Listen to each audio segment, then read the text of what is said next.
de célébrer cette femme qui a vraiment donné sa vie. Voilà le roi, Georgina, qui est en train de Tout à fait. d'arriver à son tour. Charles III. Charles III qui arrive au moment où Thierry Arnaud nous rejoint sur ce plateau. Le Royal Standard, sur ce coup-ci, il n'y a évidemment aucun doute possible. J'ai l'impression qu'il sortait de Clarence House, si je ne veux pas dire de bêtises. C'est possible, ça a l'air. Vous savez que Clarence House était sa résidence jusque-là, puisque Clarence House est la résidence du prince de Galles. Il n'est plus prince de Galles, mais peut-être avait-il besoin de se rendre là-bas. On ne sait pas, hein. C'est la petite histoire dans la grande histoire. Malheureusement, on n'a pas tous les secrets. Voilà, tous ces noms que nous vous donnons depuis une dizaine de jours maintenant. Clarence House qui est collé à St. James's Palace. St. James's Palace, là où il y a eu le Privy Council, là où Charles III a été proclamé. Tout cela est à 50 mètres de Buckingham que vous apercevez derrière. Cette image est incroyable, Thierry Arnaud. Cette image est magnifique, du mâle qui est drapé du Union Jack avec Buckingham Palace en fond et ce cortège qui se dirige donc vers Westminster. Oui, effectivement, et on imagine que l'émotion monte chez le nouveau souverain qui va dans quelques minutes maintenant accompagner le cercueil de sa mère depuis Westminster Hall jusqu'à Westminster Abbey. La reine consort est avec lui dans le véhicule. Je ne vois pas très bien, il faut être tout à fait honnête, et on a un écran qui est un petit peu en contre-jour, mais non, en tout cas, elle sera... Je crois avoir vu deux uniformes, donc je ne suis pas certain que la reine consort soit à ses côtés, mais je ne peux rien affirmer. Et donc ce trajet, je vous disais Jean-Baptiste, qui prendra 8 minutes entre la sortie de Westminster Hall et l'arrivée à l'abbaye de Westminster, qui est prévue précisément pour 11h52.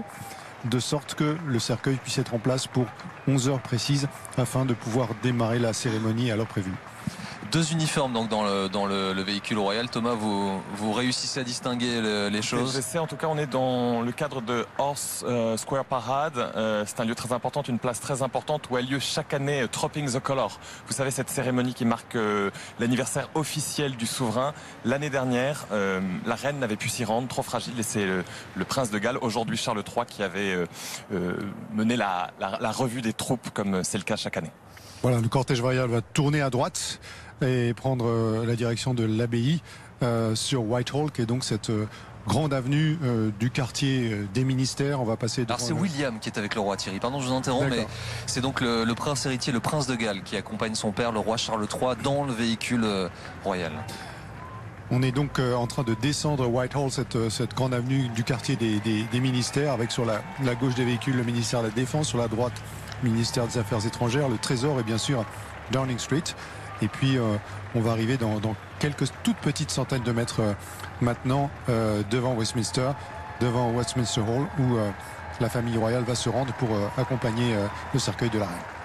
Écoutez ces applaudissements. On les entend, hein. On les entend jusqu'ici, ouais.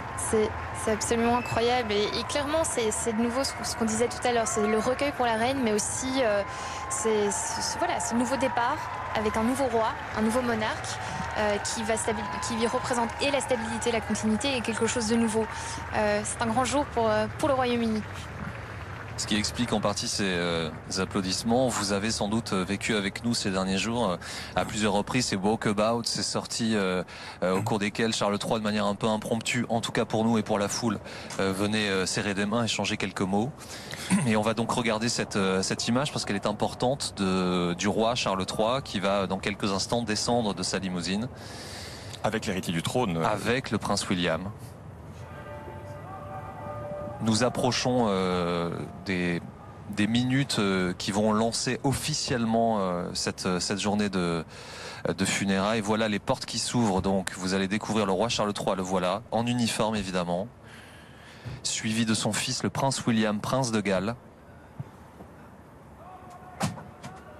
Et on voit les autres membres de la famille royale qui sont également... Qui sont en train d'arriver également. Distingué Peter Phillips, le prince Harry, vous avez raison, pardonnez-moi de vous avoir